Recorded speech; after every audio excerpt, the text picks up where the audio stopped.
Hi everybody, I hope you're having a great day. In this video I'm going to be covering Zaydu. He made his first appearance in Adventure Comics Volume 2, issue number 283 in April of 1961, but his current version debuted in Action Comics Volume 2, issue number 5 in March of 2012. He's a Kryptonian male that in his original state has black eyes and black hair, sometimes going by the aliases Phantom King, Superman's Joker, and Jin-Ka. Now, his Kryptonian physiology gives him the normal array of vast superhuman powers that other Kryptonians possess. These including X-ray vision, heat vision, super hearing, telescopic vision, microscopic vision, a broad range of electromagnetic spectrum vision, the ability to fly, basically being invulnerable, for the exception of kryptonite and some forms of magic. He has an indefinite degree of stamina, vast superhuman strength, speed, agility, reflexes, and super breath, which includes making hurricane-force winds and the ability to freeze things. Of course, all of these Kryptonian abilities are given to him under the power of a yellow sun. Zaydu also has interesting items that he uses as well. One obvious thing is that he has to wear an Ecto-Suit, and this allows him to interact with the physical world despite being from the Phantom Zone. Although it is noted that this creation of his is very difficult to wear, being described as feeling like trying to walk through glue. While in the Phantom Zone, he's also developed a sailboat-looking craft named Val-Kon, and this helps him move around in this dimension. He's also known to carry weapons such as a sledgehammer, and he also has poison-tipped claws on his armor.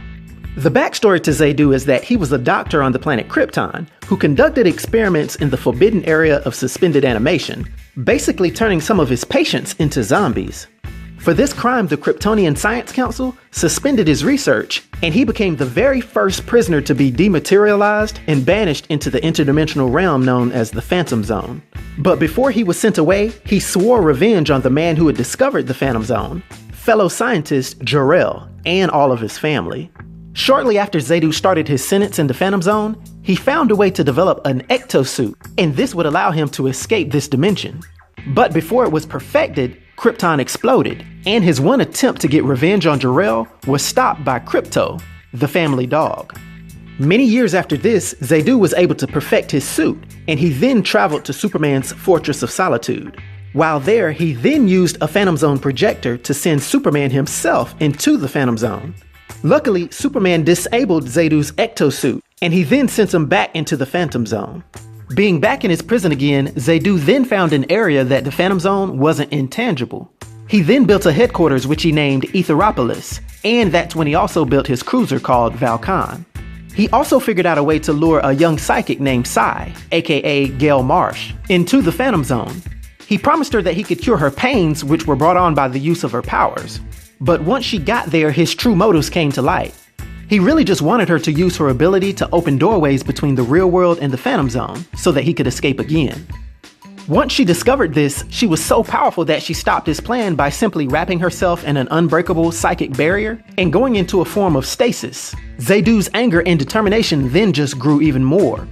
He even turned many of his fellow Phantom Zone prisoners into fuel for his Ecto-Suit, trying to become powerful enough to break through her barrier. When Supergirl and Batgirl even went into the zone, he captured them and tried to turn their bodies into fuel as well. This was unsuccessful though, and in the end, they rescued Psy and left Aethyropolis in a demolished heap.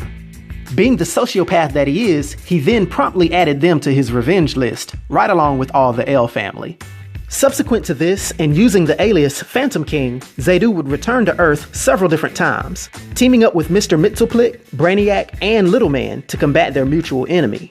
And seeing as how Zaydu had many of the same powers as Superman, their skirmishes always made for an interesting fight. Now, due to his powers and abilities and his influence on the DC universe, for my 1 to 10 rating, I'll give Zaydu a rating of 7, which is a master rating.